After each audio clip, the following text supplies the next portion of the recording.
Well, hello again to you and you and you and you. Welcome to a short talk in the trailer park with the old guy. That's me. Just got off of work kind of early today. We finished up a job out there near Doniana, which is sort of like not exactly a suburb, but it's an outlying community right beside Las Cruces, 10 miles away. And so we were out there on that end of town, and we did a real nice change out for a lady. She had an older mobile home, and it had the original, I guess it was probably a Price Pfister faucet on the tub and shower. Yeah. So anyway, we just made it go away, and I've never seen a hookup like this, and it was strangely, it was our guy, our plumbing guy who did it. I just looked at that and kind of went, really? And he did it about 6 months ago, and I just thought it was really bad work. But anyway, we fixed it up and got her a new Delta 10,000 in there with I think it's a 1300 series. So there's this option now that you can put what's called an eyeball. Not now, it's been around for a while. So the basic Delta is scutcheon against the wall. You've probably seen them. It's a circle, and it could be chrome, it could be oil rub bronze, it could be brushed nickel, whatever. But all the sizes are the same, and I want to say they're about 6.5 inches in diameter, something like that. Well, you got old 8-inch center on hole, 8-inch center faucet. How are you going to cover those holes up? You don't want to get a tile guy in there. So Delta makes this thing, and it's a flanged out deal, more like kind of like an elliptical shape. People call it an eyeball. If you can kind of imagine the two arcs, of an eye, well, go figure. Anyway, we stuck an eyeball in there, and came out as a real clean install. I'm glad we went in. She was a real nice lady. She had like the world's cutest little dog, and she was trying to get rid of the dog because someone gave it to her. It's just a little pup, and a real nice dog, and very well mannered and stuff. And I was kind of tempted, but all these years I've never really allowed myself to have a dog. Not because I don't like dogs. I do like dogs, but it's where I live. It's a small trailer park, and I have a very small yard. And I see what some people do here with their dogs is they either let them run wild, which is a bad idea, or they cage them up in the yard. That's another bad idea, in my opinion. And there's actually regulations, city regulations, about how long you can legally keep a dog in a cage or on a chain without letting it go sometimes or something. Not that anybody enforces that. But in other words, why would you do that to a dog? Dogs love to run. They love to go sniff everything. They want to see what their world's all about. When you're going down the road, what does your dog do? If you roll down the window, he sticks his head out the window and I guess it's like a sniff-o-rama. He's picking up every scent and aroma in the neighborhood, doing some power sniffing. Anyway, so that's what we worked on. But we got off early, and there was really nothing else to do. So I went down to the pit stop and had me a burger and fries, and boy, that was good stuff. And I told the young lady, Rose, she was the waitress today. I said, I usually don't eat a big lunch. I ordinarily have maybe there's something wiggling on my nose. What is that? This is weird. I'm sorry, I'm distracted. I'm seeing this little wiggly, fluffy thing right in front of my eye. Like a piece of lint. Another mystery. And so anyway, you get a big burger and fries in you. Next thing you know, I go, whoa, I want to go to sleep. So I thought I better not do that. It's a little after 2 now. Maybe it might be 2:30 by now. I haven't bothered looking. And I really have no other plans for the day. And I thought, well, why don't you go home and make a video, Mike, and see what's what. And so I didn't really have any grand, keen insights to drop the bomb on your head here. And go, whoa, that's heavy, man. But I did watch Tucker Carlson. I like Tucker okay. He's a pretty good guy. And he was talking about that so-called speech that the poodle gave. I guess it was the other night. And I remember watching State of the Onion addresses when I was a kid. That's what I've called them for years, State of the Onion. Because there's many layers and it's deep. And it makes you want to cry. The government, the state of this union is in deep disrepair and sabotage, and looting is going on. The wealth of the nation is being stolen before our eyes by those we supposedly trusted. All kinds of exciting stuff going on. And you know what the poodle had to say is just going on and on about how DJT is this and that, and how we just got to stop that Putin guy. And I just keep thinking, why is this guy so crazy to get into a war? I mean, why does he want it so badly to get into a war with Vladimir Putin? You realize Vladimir Putin used to be the head of the KGB. The guy's a killer, okay? Don't cross that guy. You lose. He kills people. That's the way he leads. And I'm not recommending Putin necessarily, but what I'm saying is he has not been the aggressor here. The aggressor has clearly been NATO, and there's billions and billions and billions of dollars that are being made by very wealthy individuals, don't you know? And they frankly don't care about the death tolls. They don't care about the fact that an entire generation of young men in the Ukraine has been wiped out. They don't care that little nation is just being torn apart and bombed to pieces. They figure better there than here, right? That's the way these twisted suckers think. Anyway, I had no intention whatsoever of watching that clown. No, I can't stand him. I mean, I used to think that his ex-boss Obama had perhaps the single most annoying vocal pattern of delivery that I'd ever heard in my life. I couldn't stand the sound of his voice. It was like chalk, what do you call it, fingernails on a chalkboard or something. It's just like, turn that off. But anyway, I was not about to subject myself to that nonsense. But the report came back from Tucker, and basically the guy sounds like a lunatic. I mean, the poodle does. He's got a serious disconnect, man. He at what point in that whole so-called speech did he even acknowledge the fact that with profound and severe failure, this so-called administration is bankrupting the nation? It's admitting a foreign flood of illegals, terrorists, and who knows who else coming in across that border. And that's just for starters. I mean, the guy ran his own crime syndicate family for 30 and 40 years or more. This guy, he's bad news. And it was even compared to Kim, I think his name is Kim Il-jung. Anyway, the leader of North Korea, the guy that runs the place over there. They said that when he gives a speech, it's almost exactly the same response that you were seeing from, say, Kangaroo Harris in the back. Jumping up, can't sit down. This is the greatest speech ever. It's like, greatest speech ever. And so when you look at all that stuff and you think, well, it doesn't actually matter whether the Democrats have your heart or not, whether you're on their side or not. They would like you to be, but the main thing is that they can control you one way or another. And so the machine steps of progress, as it were, continue, and what we've got is these reports now coming back in that this whole Wi-Fi thing of Clousie and company is not being well received in certain places, namely Russia.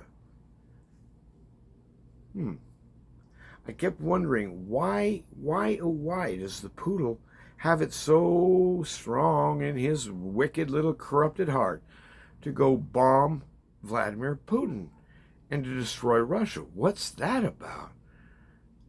I think perhaps that's it. The Wi-Fiites, they're beginning to close down. They're closing off elements of access and egress. Pretty soon we're going to be locked into a situation where without your cyber digital ID, without your whatever CBDC, your central bank digital currency, without a proof of digital veracity, you can't do anything. You can't even make a phone call. Well, maybe you can make a phone call if you got a cell phone. But the point is that the cage is getting smaller. And we're going to find out pretty soon that people like me that, let's face it, I'm no friend of digital technology. I'm just a complete dunce, and worse than a dunce, around computers, and I don't want to learn. I got a bad attitude toward them. I don't like computers. They're idiots.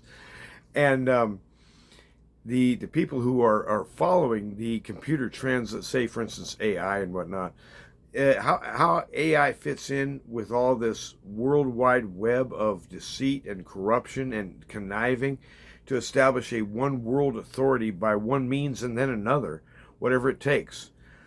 Well, when this treaty so-called thing comes along in May, I would be very surprised indeed if Russia signed on to it. If Russia doesn't sign on to it, that's what you're talking about with the war. That's why the war is going on, as far as I can guess. But clearly making things up at this point, sheer opinion, poppycock and whatnot. But it makes you kind of wonder, doesn't it?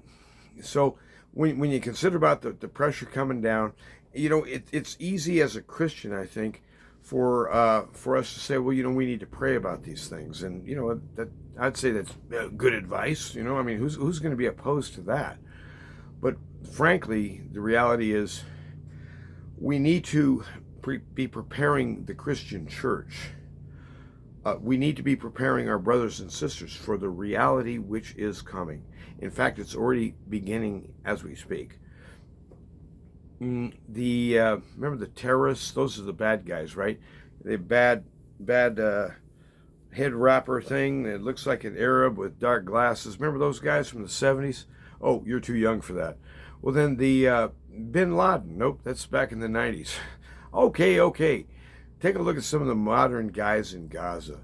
The so-called warriors, these mercenaries, these thugs who are paid assassins, and I mean they're butchers one and all. And I'm not necessarily cozying up to Israel in this case of them murdering a whole bunch of civilians recently. That may have gone a little overkill. But the point is that it's a tragic situation. But we all knew who the bad guys were.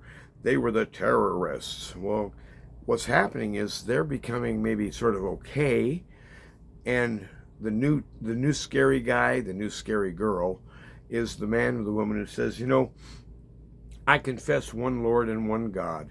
I confess one Savior, Jesus Christ, confessed and taught in the Bible and in the Bible alone. There is no salvation outside of Christ. There is no salvation outside of His Word and His deed and the vital connection to Him and to His people and to all that is new that's coming.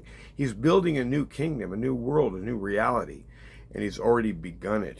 He's begun the rebuild job in your heart and in your mind. And yeah, we're only seeing small potatoes results here, but they're results. And that's what the world can't stand. Christians are showing signs of new life, life of the coming age. It's already budding and building and fruiting out in the lives of people. How can you tell? Suddenly they're able to walk in self-control. Suddenly they're able to be kind-hearted and humble. Suddenly they're able to treat their enemies, even their enemies, quite well. In other words, there's a new thing in Christian people, and it isn't that they tried real hard to be real nice and it worked. No, what's happening is the Spirit of Christ dwells within His people, and this is the power that is greater, far, far greater than any Whiffyite worldling empire could ever hope to be. And they know it. And that's why you've got to go. There's coming a time, and I believe sooner than we'd like to think, where your Christian testimony becomes a matter of if you will say one thing, you live, and if you say another, well, what you used to call your life has gone away. I spoke briefly of Solzhenitsyn recently and then realized after the video I entirely forgot the point of why I brought Solzhenitsyn up. I kind of do that a lot. But getting back to Solzhenitsyn for just a minute, and if you don't know who he is, go do your homework. I'm not going to tell you. But what he said was he wished that on the day he was first arrested, the day he was first handcuffed and thrown in the back of a truck, pulled off the street by the Cheka. That was the precursor to the KGB. The Cheka, they arrested him, and they were the equivalent, basically, of the Gestapo. And he said, I wish that someone had told me right now, today, here in this van, right now, say goodbye. to your old life. Say goodbye to your home. Say goodbye to your car payments. Say goodbye to the arguments with your wife. Say goodbye to your job. Say goodbye to your good name in the community. Wave bye-bye. That world is now dead to you, and you're dead to them. With that distance in mind, because see, what the Russian authorities were smart enough to do was to basically kind of tease people this way and that, and to kind of try to bribe them and threaten them and scare them and exhaust them enough that they finally broke, and they became essentially a collapsed person who simply would allow themselves to be towed around anywhere without a squeak, without a squawk. And one of the ways to demoralize people is to take away hope. Another way is to frustrate hope.